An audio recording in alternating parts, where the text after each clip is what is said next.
Assalamualaikum warahmatullahi wabarakatuh. Perkenalkan, nama saya Tri Ulfa Cayani dari Program Studi Bimbingan Konseling Islam kelas 2A Fakultas Usuluddin Adab dan Dakwah IAIN Pontianak. Pada kesempatan kali ini saya akan menjelaskan sedikit tentang mata kuliah pemahaman tingkah laku yang diampu oleh Ibu Baryati SPD MPD. Adapun 3 pokok materi yang saya akan bahas. Yang pertama, tentang mekanisme perilaku menurut teori psikodinamik, behavioral, dan humanistik. Yang kedua, pendidikan karakter. Yang ketiga, motif, motivasi, dan sugesti. Baik, kita masuk materi yang pertama tentang mekanisme tingkah laku. A. Psikodinamika, yaitu fokus pada aspek-aspek emosional kehidupan manusia daripada perilaku. Pendekatan psikodinamika banyak menekankan pentingnya pengalaman masa kanak-kanak, khususnya pola asuh orang tua atau parenting, dan motif-motif yang tidak disadari terhadap perilaku. Pendekatan ini sekali lagi menekankan pada pengalaman baik masa lalu maupun pendidikan dari orang tua. Teori Sigmund Freud. Dalam menguraikan teorinya, Freud mengembangkan satu penjelasan tentang struktur besar dari kepribadian. Teori ini menyatakan bahwa kepribadian tersusun dari 3 komponen, yaitu id. Id ini ada sejak lahir dan terdiri dari insting dan dorongan mendasar yang mencari kepuasan langsung tanpa menghiraukan konsekuensinya. Yang kedua, ego. Ego ini mulai berkembang selama tahun pertama kehidupan. Dan yang terakhir, superego. Tugas superego ini sebagai berkembang dari puncak kedewasaan, identifikasi dan model orang tua serta dari masyarakat. Menurut Freud, salah satu orang mengurangi atau menghilangkan kegelisahan dan konflik adalah dengan menggunakan mekanisme pertahanan atau defense mechanism, yang merupakan alat yang dapat mengubah realitas yang ada dengan tujuan untuk memperkecil sakit jiwa atau psychic pain. B. Behaviorisme, memandang bahwa pola-pola perilaku itu dapat dibentuk melalui proses pembiasan dan penguatan dengan mengkondisikan atau menciptakan stimulus rangsangan tertentu dalam lingkungan. Behaviorisme menjelaskan mekanisme proses terjadinya dan berlangsungnya perilaku individu dapat digambarkan dalam bagian berikut. S sebagai stimulus rangsangan, R respons atau perilaku aktivitas, dan O organisme atau individu manusia. Karena stimulus datang dari lingkungan, W sama dengan board dan R juga ditunjukkan kepadanya. Yang dimaksud dengan lingkungan di sini dapat dibagi ke dalam 2 jenis, yaitu lingkungan objektif dan lingkungan efektif. Holistik atau humanisme, memandang bahwa perilaku itu bertujuan aspek intristik, yaitu niat, motivasi, tekad, dan dalam diri individu merupakan faktor penentu untuk melahirkan suatu perilaku meskipun tanpa ada stimulus yang datang dari lingkungan. Holistik atau humanisme menjelaskan mekanisme perilaku individu dalam konteks what, apa, how, bagaimana, dan why, mengapa. Setiap individu demi mempertahankan kelangsungan dan meningkatkan kualitas hidupnya akan merasakan adanya kekurangan-kekurangan ataupun kebutuhan tertentu di dalam dirinya. Jenis kebutuhan individu secara hierarkis menurut Maslow. Yang pertama, kebutuhan fisiologikal, kedua kebutuhan keagamaan, ketiga kebutuhan kasih sayang atau penerimaan, keempat kebutuhan prestisi atau harga diri, yang kelima kebutuhan aktualisasi diri. Sementara itu, Stranger atau Nana Shaudi Sukmadinata mengetengahkan 4 jenis kebutuhan individu. Yang pertama, kebutuhan berprestasi, yang kedua, kebutuhan berkuasa, yang ketiga, kebutuhan untuk membentuk ikatan, yang keempat, kebutuhan takut akan kegagalan.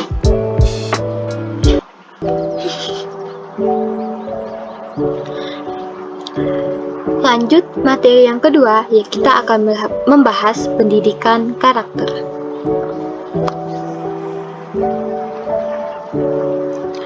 Pengertian pendidikan di sini terdapat 2 pengertian. Yang pertama dari T. Ramlee, menurut beliau, pendidikan karakter adalah pendidikan yang mengedepankan esensi dan makna terhadap moral dan akhlak, sehingga hal tersebut akan mampu membentuk pribadi peserta yang baik. Sedangkan menurut Thomas, pendidikan karakter adalah suatu usaha yang disengaja untuk membantu seseorang sehingga ia dapat memahami, memperhatikan, dan melakukan nilai-nilai etika yang tinggi.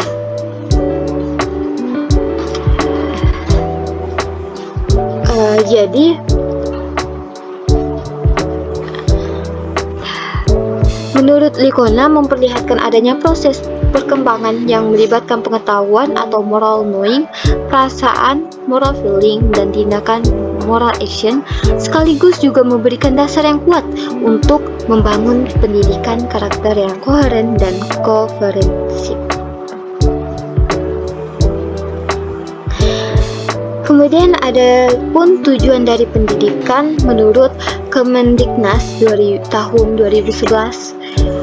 Pendidikan karakter bertujuan mengembangkan nilai-nilai yang membentuk karakter bangsa, yaitu Pancasila, meliputi yang pertama, mengembangkan potensi peserta didik agar menjadi manusia berhati baik, berpikiran baik, dan berperilaku baik. Yang kedua, membangun bangsa yang berkarakter Pancasila. Yang ketiga, mengembangkan potensi warga negara agar memiliki sikap percaya diri, bangga pada bangsa dan negaranya, serta mencintai umat manusia.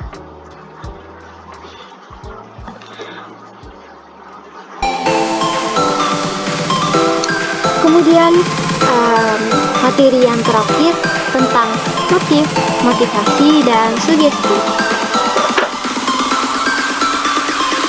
Motif berasal dari bahasa Latin movere yang berarti bergerak. Dalam bahasa Inggrisnya to move, yaitu suatu alasan atau dorongan yang menyebabkan seseorang berbuat sesuatu, melakukan tindakan, atau bersikap tertentu.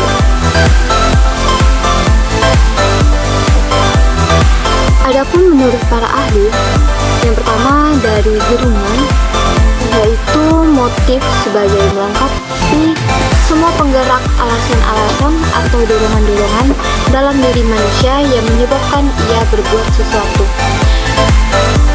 Sedangkan menurut Lindsay, Hall, dan Thompson, motif sesuatu yang menimbulkan tingkah laku. Motif dapat digolongkan menjadi 3 jenis, yaitu motif biogenetis adalah motif-motif yang berasal dari kebutuhan organisme manusia demi kelanjutan kehidupannya secara biologis. Yang kedua, motif sosiogenetis, motif-motif yang dipelajari orang dan berasal dari lingkungan kebudayaan tempat orang itu berada dan berkembang. Yang terakhir, motif teogenetis, yaitu motif-motif ini melingkupi manusia sebagai makhluk berketuhanan.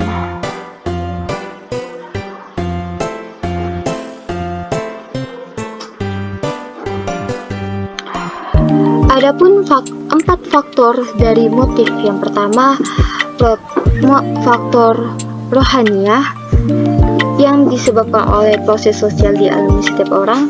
Kedua, faktor personal yaitu mempengaruhi perilaku manusia. Yang ketiga, faktor situasional yang berasal dari pendidikan, pengalaman, dan suasana yang melindunginya. Semakin tinggi pendidikan seseorang dan semakin luas pengalamannya, maka semakin banyak dan tinggi kebutuhannya. Kemudian yang terakhir, faktor sosiopsikologis. Ini disebabkan oleh proses sosial yang dialami oleh setiap orang. Lanjut, pembentukan perilaku. Yang pertama ada imitasi atau peniruan. Yang kedua sugesti. Yang ketiga simpati. Yang keempat situasi kebersamaan. B. Motivasi. Kekuatan penggerak yang membangkitkan aktivitas pada makhluk hidup dan menimbulkan tingkah laku serta mengarahkannya menuju tujuan tertentu. Contoh dari motivasi ini adalah ketika orang yang bermotif lapar, maka ia akan berusaha mencari makanan untuk memuaskan motif laparnya tersebut. Motivasi untuk melakukan suatu aktivitas timbul karena adanya interaksi antara motif dengan situasi yang dihadapi. Adapun 3 aspek dalam motivasi. Yang pertama, keadaan terdorong dari diri individu. Kedua, perilaku yang timbul terarah karena keadaan. Yang ketiga, tujuan yang dituju.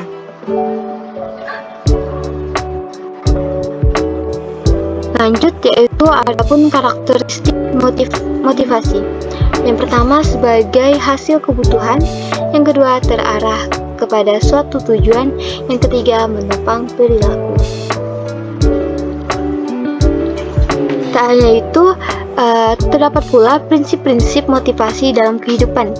Yang pertama, prinsip kompetisi, prinsip pemacu, prinsip ganjaran dan hukuman, kejelasan dan kedekatan tujuan, pengembangan minat, lingkungan kondusif, dan yang terakhir, pengembangan minat. C. Sugesti.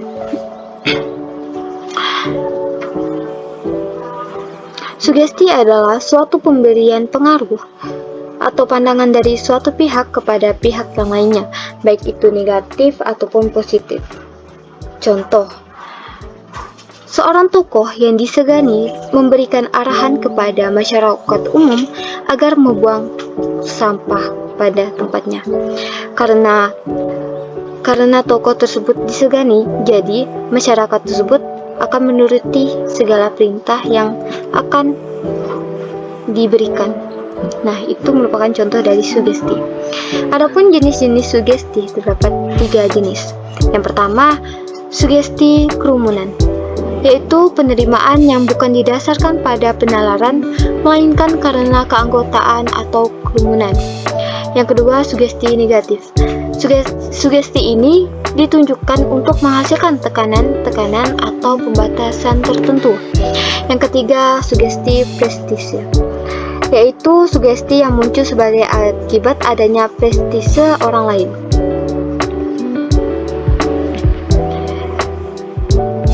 Itu saja yang dapat saya sampaikan. Mohon maaf apabila ada kesalahan kata atau kata-kata yang menyinggung perasaan teman-teman semuanya. Sekian dari saya. Wassalamualaikum warahmatullahi wabarakatuh. Jangan lupa share, like, comment, and subscribe ya.